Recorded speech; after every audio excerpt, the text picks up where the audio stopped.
No lo había visto.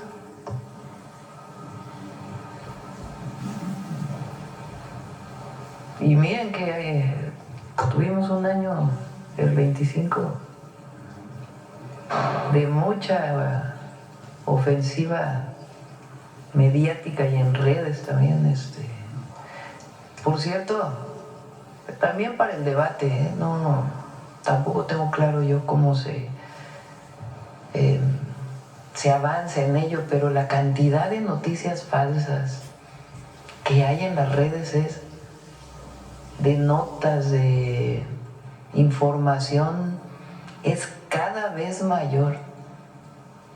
Y con la inteligencia artificial y la manera en que se muestran las personas, y es algo para el debate de todos.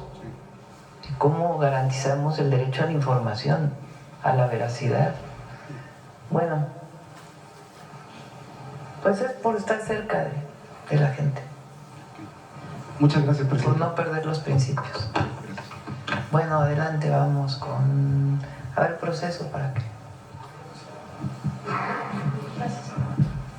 Gracias, presidenta. Adela Escobar, de Proceso. Primero, preguntarle si ya su gobierno ha tenido pues mayor claridad de las implicaciones que tendría en todo caso el que Estados Unidos denominara al fentanilo como arma de destrucción masiva y también a los cárteles como terroristas. Si eso no daría elementos, por ejemplo, al gobierno de Estados Unidos a poder tener algún tipo de intervención o interferencia en algunas de las operaciones que se tengan aquí en nuestro país en contra de estos cárteles. Digamos que les da más elementos, pero eso no quiere decir que vaya a ocurrir.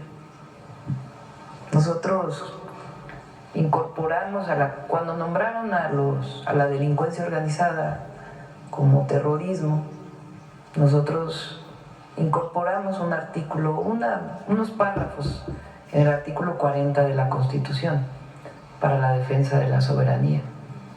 Y también en el artículo 19.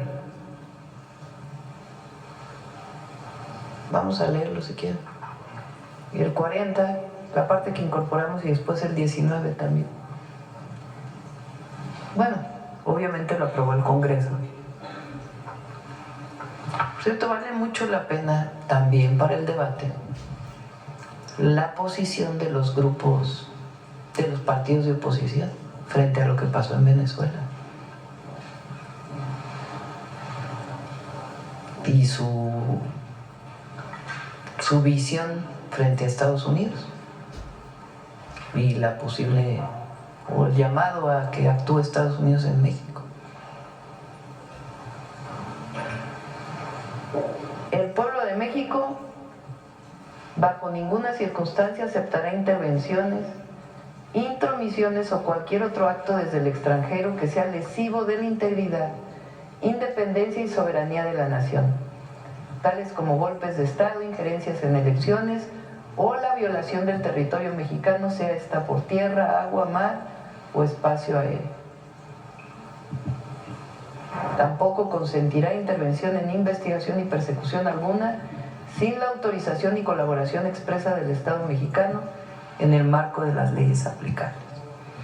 Y si no fuera así, en territorio mexicano son sujetos a delito grave. Eso es lo que incorporamos en el momento. Y al mismo tiempo manifestamos al gobierno de los Estados Unidos pues nuestro deseo de colaboración, de cooperación, de que no llegue droga a Estados Unidos, pero también con responsabilidad compartida. A ellos les toca una parte y a nosotros nos toca otra parte. Y el jueves vamos a dar el informe de seguridad. Bajó todavía más el número de homicidios en diciembre. Hoy nos dieron el dato. Entonces, el jueves lo vamos a dar porque todavía están revisando los datos por estado. Allá en Morelos vamos a dar la información. Pero no es menor el esfuerzo que se ha hecho. En un año, 3 meses, bajamos el homicidio doloso en 37%. Y Presidenta, usted ha mencionado en varias ocasiones, ahora lo hace también, lo ha dicho, no por lo que ha sucedido últimamente, en torno a las declaraciones que da el presidente Donald Trump. Usted dice que es su forma de comunicar, que pues una cosa son las declaraciones y también otra cosa han sido los acuerdos que han tenido, por supuesto, con funcionarios mexicanos y de Estados Unidos. Sin embargo, yo quisiera preguntarle, y bueno, en varias ocasiones también lanzó este tipo de amenazas en otros países, como el caso de Venezuela. En el caso de Venezuela, pues finalmente lo cumplió, también a su forma, pero quisiera preguntarle hasta qué punto se toman en serio las declaraciones que da el presidente Donald Trump, claro, a la par de los acuerdos que se tienen, o si no se tiene de qué preocuparse en cuanto a lo que dice de México. ¿Qué es lo que hay que hacer en estas circunstancias? Que uno podría decir, bueno, vamos a hacer un plan de seguridad nacional y es comunicarse, es el diálogo. Nosotros privilegiamos el diálogo por encima de todo. Tenemos nuestra posición, tenemos nuestros principios, pero buscamos el diálogo con el gobierno de Estados Unidos siempre. Y afortunadamente tenemos una muy buena comunicación. Entonces, hay cosas que nos dicen en las que no estamos de acuerdo y se las manifestamos. Y hay a veces temas en los que estamos de acuerdo o que nosotros les pedimos a ellos y que tampoco están de acuerdo. Pero en general hay muy buena comunicación. En particular, quien coordina la comunicación en los temas de seguridad es el secretario de Relaciones Exteriores, y que por cierto ya regresó Juan Ramón, y el secretario del Departamento de Estado, Marco Rubio. Y hasta ahora, pues ha habido muy buena comunicación. Entonces, nosotros privilegiamos siempre el diálogo. Repito, no se trata, el diálogo no quiere decir que estés de acuerdo en todo, no, pero privilegias el diálogo y vas avanzando en la cooperación y en la coordinación. Entonces, por eso no es un asunto de que seamos omisos y decíamos no. Frente a una declaración así del presidente Trump, que le ha hecho en otras ocasiones, lo que decimos es, a ver, pues, más comunicación del secretario de Relaciones Exteriores con el secretario del Departamento de Estado, con las áreas de seguridad. Tiene muy buena relación el secretario de Defensa y el secretario de Marina con el Comando Norte. Y hay colaboración y coordinación, y se privilegia el diálogo. Entonces se ve lejano que pudieran cumplirse algunas de las palabras, esto de que algo hay que hacer con México, México no ha cumplido su parte, domina el narcoterrorismo, como ya lo mencionan. ¿Se ve lejana esa posibilidad entonces?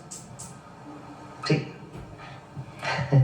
Presidenta, también en lo que dice usted de la responsabilidad compartida en torno a lo que le toca también hacer a Estados Unidos, en proceso también se publica un reportaje en torno a las armas que se están fabricando en Estados Unidos, y en este caso también algunos de los elementos como por ejemplo balas de calibre 50, y que por supuesto pues han sido pues elementos que dan mucho poder a los grupos criminales. ¿Qué avance se podría dar en torno a lo que le toca hacer a Estados Unidos? Sobre todo porque hay una fábrica o alguna empresa que las fabrica y que son para Fuerzas Armadas, que están desde una base militar en Estados Unidos, pero que también se ha abierto la venta al público en general, y que finalmente pues ese tipo de elementos llegan a manos de grupos criminales aquí en México.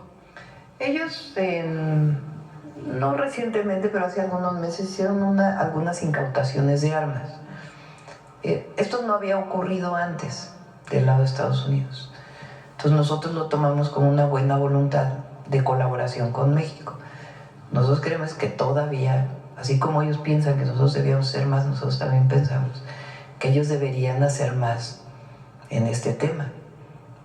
Porque finalmente los grupos delictivos, la delincuencia organizada en México se nutre, porque en México está prohibida la venta libre de armas, hay mucho control en la venta formal de armas. ¿Cómo se vende ilegalmente las armas? Pues por la entrada de estas armas desde Estados Unidos, principalmente. Entonces nosotros creemos que también tiene que haber mayor control. Y de igual manera en lo que ellos tienen que hacer en la persecución de delitos en Estados Unidos. Porque Nosotros hacemos nuestra parte y hay que hacer más, en tanto atención a las causas como evitar que llegue droga a un joven mexicano o a un joven estadounidense. Que también ahí tiene que haber mucha educación y mucho apoyo de la familia a los jóvenes, que en México hay más en realidad. Entonces nosotros hacemos nuestra parte y hay que trabajar siempre por la seguridad. Pero del otro lado, ¿qué pasa? ¿Qué pasa cuando la droga entra a Estados Unidos? ¿Cómo se distribuye? ¿Cómo se vende en las ciudades de Estados Unidos? ¿Cómo se lava el dinero allá? Entonces, algo que también hemos mencionado nosotros, sin dejar de hablar de las responsabilidades que tiene el gobierno de México. Pero del otro lado también hay responsabilidades, por eso es responsabilidades compartidas. Presidenta, una parte de las percepciones que tienen algunos funcionarios que también han sido entrevistados por proceso en Estados Unidos, pues han visto con buenos ojos algunas de las estrategias que usted ha tenido. Una de ellas que ellos mencionan es que se ha desmarcado de la estrategia que se tuvo en el anterior sexenio. ¿Qué les responde usted? Lo que nosotros hemos hecho es dar más, estamos reforzando la estrategia, lo dije desde el principio. El presidente López Obrador tuvo una estrategia, logró disminuir el homicidio, primero estabilizarlo y luego disminuirlo. Cambió la tendencia, que es muy importante, muy importante. Ahora pon otra vez la gráfica de homicidios desde... O sea, recuerden que con Calderón y Peña iba subiendo. O sea, la tendencia no es menor. Yo estudié física. En física los vectores y su dirección son algo indispensable en la mecánica, en el estudio. Pero cambiar la pendiente de la gráfica es muy importante.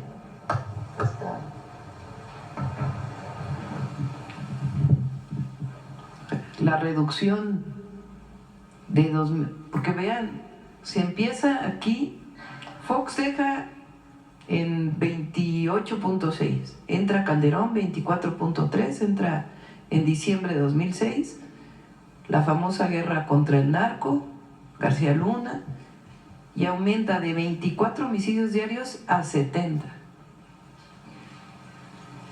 Y luego Peña llega, disminuye un poco, y luego de 56.9 a 100.5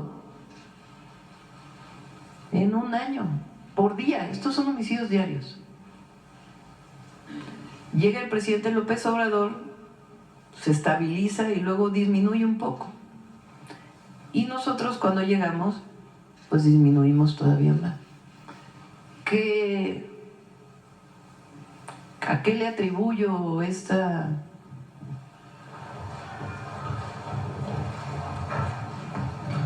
disminución? Fortalecimiento de la inteligencia y la investigación para la seguridad pública, porque por eso cambiamos la ley, para que la Secretaría de Seguridad y Protección Ciudadana junto con el CNI dedicaran buena parte de su trabajo a la investigación y a la inteligencia, en coordinación con la Fiscalía General de la República y las fiscalías estatales.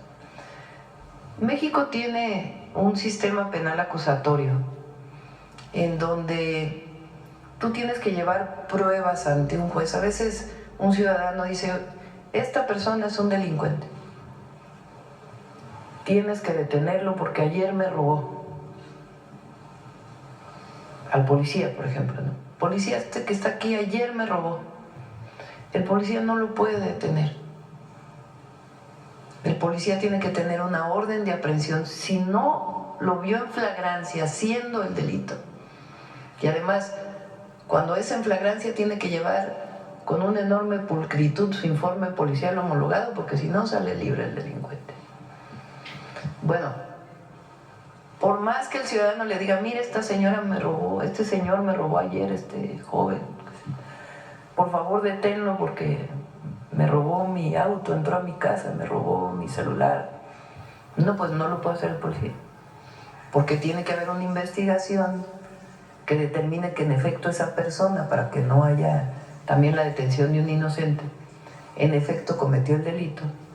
Y después de la investigación se abre una carpeta de investigación, o con la carpeta se abre, y luego se lleva ante el juez.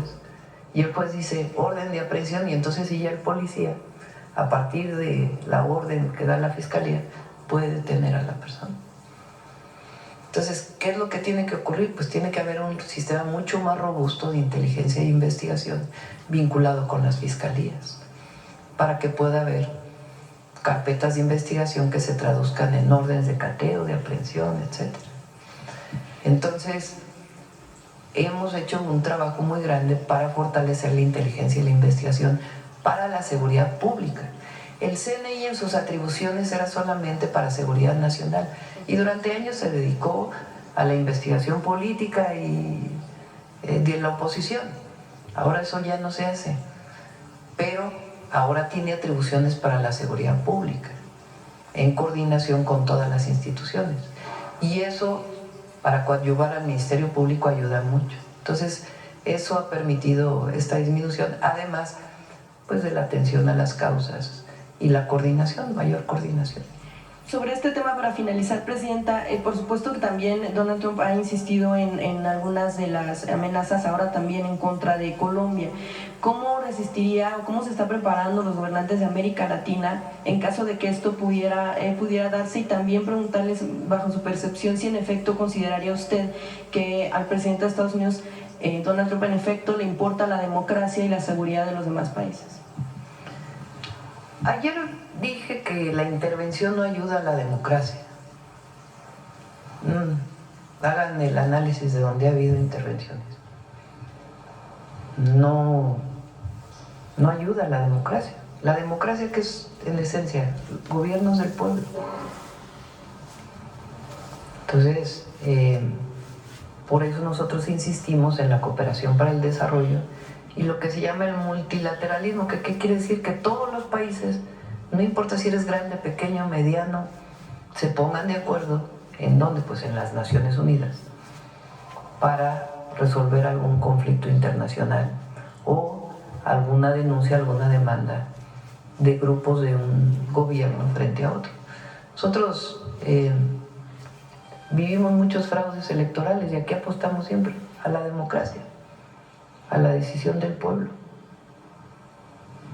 Bien, Presidenta, en otro tema quisiera preguntarle también, este mes Proceso publica sobre acusaciones que hay en contra del llamado megaoperativo Nuevo Nayarit, que ha encabezado el gobernador Miguel Ángel Navarro y que es sobre la recuperación de predios en Bahía de Banderas.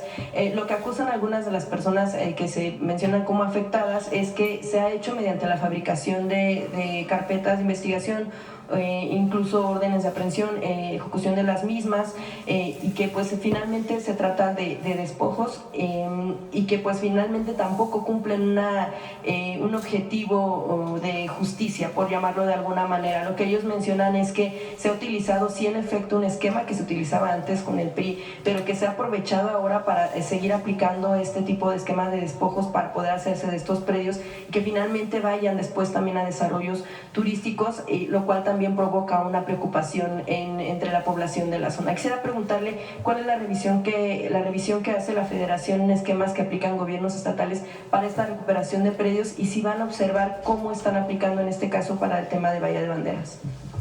En el caso del gobernador de Nayarit, la información que tenemos nosotros y que ha manifestado el propio gobernador, en su momento lo hizo con la Fiscalía General, con el fiscal Gertz, es que esos predios habían sido adquiridos por principalmente funcionarios públicos de gobiernos pasados, que se habían apoderado de esos predios de manera ilegal. Y muchos de esos predios eran propiedad del Estado.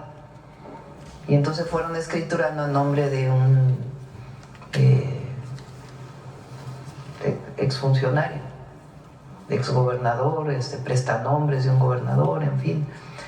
Y se hizo, de acuerdo con lo que conocemos, una investigación profunda y finalmente hay una recuperación de esas tierras para el estado de Nayarit, para su desarrollo, en el que no es que se van a entregar solamente así al desarrollo turístico, sino a partir de un plan general. Ahora, si hay alguna persona que piense que hubo un abuso en una situación de estos actos de autoridad, pues tiene derecho al amparo o incluso puede acercarse a la Fiscalía General de la República si tiene suficiente información para decir, pues no, en este caso hubo una injusticia. Pero lo que se presentó fueron predios que fueron adquiridos ilegalmente por exfuncionarios cuando eran tierras estatales.